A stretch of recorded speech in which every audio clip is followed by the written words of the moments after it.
Elgin, Ontario, a town 230 kilometers northwest of Toronto with 8,000 residents.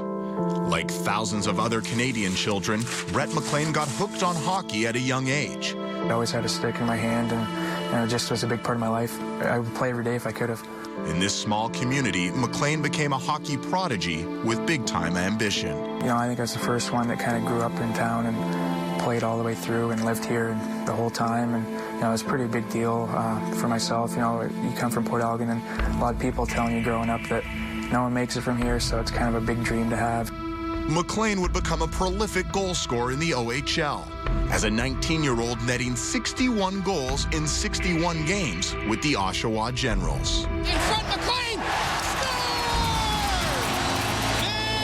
Big Mac attack! A year earlier, MacLean was drafted to the NHL, Phoenix selecting him 32nd overall. It's your child's dream, and you're just so thrilled that it's coming true. In December 2010, MacLean made his NHL debut, and in his third shift, he made his mark. I just remember coming down the ice and the puck coming there and putting it in, and after that, just kind of everything goes blank. It was one of the greatest moments in my life, and something I'll never forget.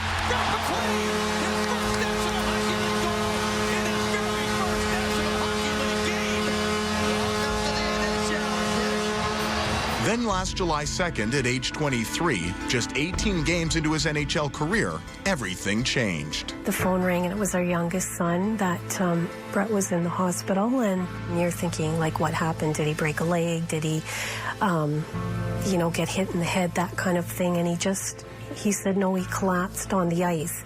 Brett had come to this arena in Owen Sound for a summer scrimmage with friends. Jason Gallagher was the first person to see Brett, who had suffered cardiac arrest while playing. His eyes were rolling in the back of his head and back up. He was fighting, just fighting for his life. He was gasping for air. Within seconds, Gallagher, a phys ed teacher with medical training, began treating his friend. Then we started CPR, Jason Silverthorne and I.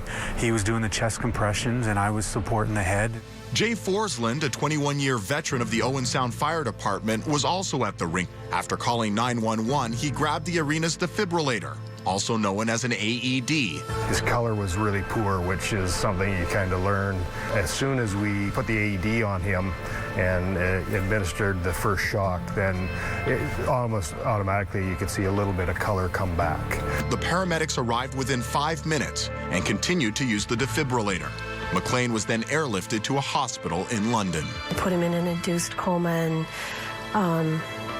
in a hypothermic state to preserve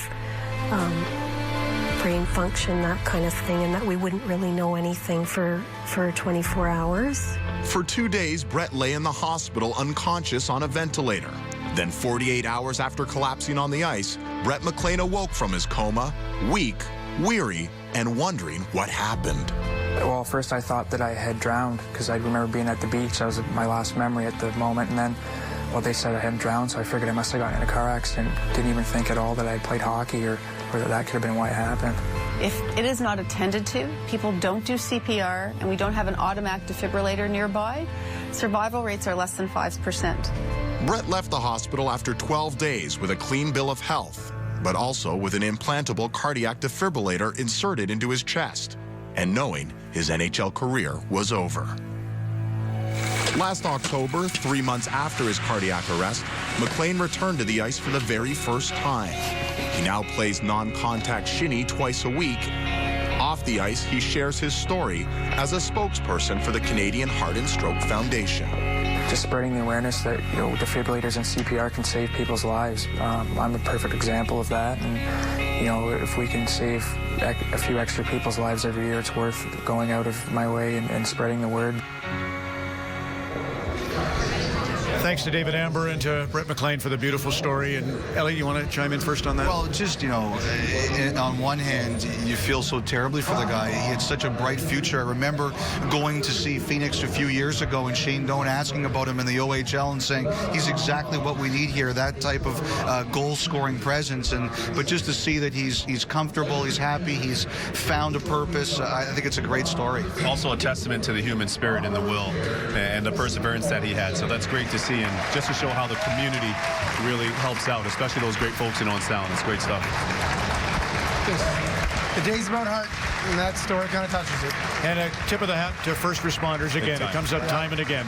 Andy Petrillo at the Chevy iDesk. Well, Ron, just moments ago, you were speaking with Corey Stillman. We heard his story about his mom, why we celebrate pink in the rink, and how great is it that just moments ago, the Peterborough Petes called their moms and their billet moms out onto the ice, presented them with pink flowers to celebrate everything they've done for them. Now let's continue our celebration of Scotiabank Hockey Day in Canada. We want to see what you, the fans, are doing to celebrate this great game. We're going to take you to Toronto, Ontario. Jacqueline sent in this photo. The